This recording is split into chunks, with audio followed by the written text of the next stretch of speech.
ദൈവത്തിൻ്റെ തിരുനാമത്തിന് മഹത്വം ഉണ്ടാകട്ടെ.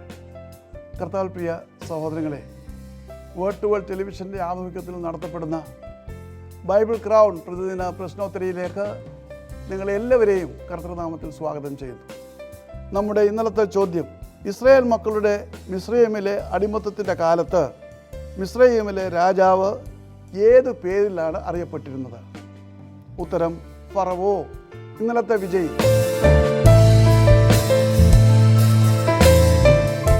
ഇന്നത്തെ ചോദ്യം: യേശു തൻ്റെ ശിഷ്യന്മാരുമായി സാധാരണ പോയിരുന്ന തോട്ടത്തിൻ്റെ പേരെന്താണ്? ചോദ്യം ഞാൻ ആവർത്തിക്കുന്നു. യേശു തൻ്റെ ശിഷ്യന്മാരുമായി സാധാരണ പോയിരുന്ന തോട്ടത്തിൻ്റെ പേരെന്ത്? ഉത്തരം വേഗം അറിയിക്കുക, സമ്മാനം നേടുക. ദൈവം നമ്മെ അനുഗ്രഹിക്കട്ടെ. താഴെ കൊടുത്തിരിക്കുന്ന വാട്സാപ്പ് നമ്പറിൽ നിങ്ങളുടെ ഉത്തരങ്ങൾ അയയ്ക്കുക.